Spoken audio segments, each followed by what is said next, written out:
Greetings all, I'm your host James. Welcome to the channel, and don't leave a mess. So if you've read the title, you probably know this chapter of our RPG advice is going to be about sandbox campaigns.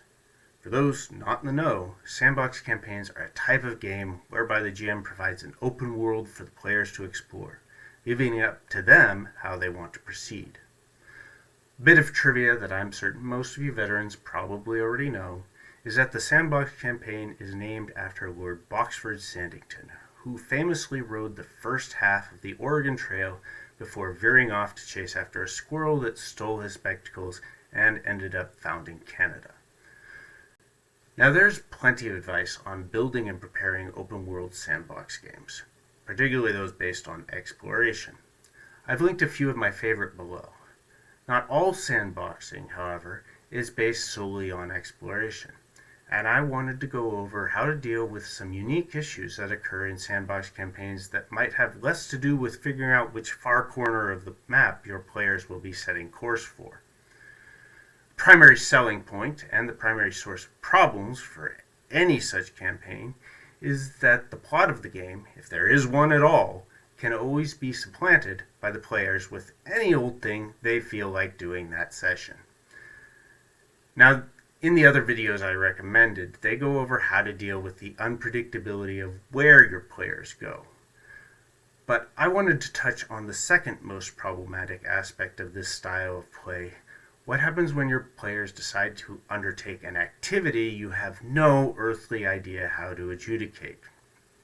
I'm talking about players that decide to build a tavern or smear a prominent NPC's good name, or try to get in good with the local stonemasons guild.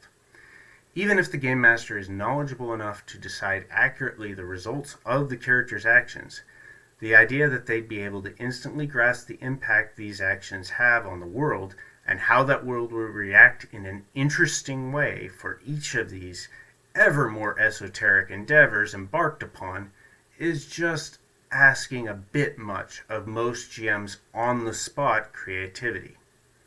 Instead, most GMs settle into a yes or no answer generator, occasionally throwing in a minor obstacle or skill test to quote-unquote keep things interesting for activities they really aren't that familiar with. I'm going to let you in on a little secret that can turn your player's desire to play a world-renowned warrior of light turned local business owner into an adventure at least as interesting as if they went out and did their regular jobs. All this without needing to research medieval building permit procedures. Step 1. Generate a list of influential and semi-influential NPCs in the area.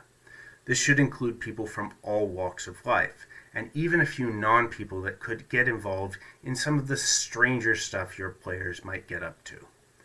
Now, each time a player declares their new project of the day, week, or what have you, pick at least 2 NPCs from your list. The first needs to feel favorable enough about the PC's activity that they take some sort of noticeable action. This might be a noble that thinks the character's new business will increase the tax base they can draw from, a merchant guild that will gain influence from having a powerful warrior of light as a dues-paying member, or even a knowledgeable beggar that has the street corner of the new shop they're building staked out as their territory and stands to increase their income once it's finished. This NPC is going to do something that will encourage or enable the character, serving as a replacement for whatever quest awards they'd normally get plunging into a dungeon. Now pick at least one NPC that is either directly opposed to the PC's actions or opposed to the favorable NPC you picked earlier, and willing to take action against the player character just to mess with their true enemy. I said pick at least one unfavorable NPC, but it's usually advisable to select a few antagonistic NPCs in order to keep things challenging. Now that you've got your supporters and antagonists picked out, come up with a quick one-sentence description of what each NPC is going to do about this situation the players are creating for them. Voila! Instant adventure and world consequences, all generated without forcing you to do any research on the specifics of what the players are up to. Make certain some of your stable of newly generated NPCs can cover magical phenomena.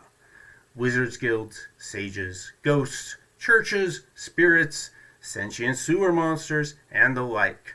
Just make certain your bases are covered for when the players start engaging in more fantastical elements of the setting. Once players catch up to the fact that their actions have a real impact on the world and the NPCs actually care, sometimes a lot, about what their shenanigans are, they'll start trying to predict which part of the woodwork their next antagonist or supporter comes from. This has the potential to reduce your workload significantly. If you think their predictions are well-reasoned or entertaining, use their ideas as a jumping-off point in place of your own. This means less work for you and will make your players feel like the world is acting in a way that makes sense to them and that they can predict. Now, you can just sit back and let the players write half their material for you, mothballing that old dragon cave you had prepared. Unless the dragon of Helldeath Mountain also has opinions on tariffs and zoning laws, in which case you might want to keep those dragon stats handy for the next Land Use Policy Council meeting that dragon will be attending. This has been James, signing off.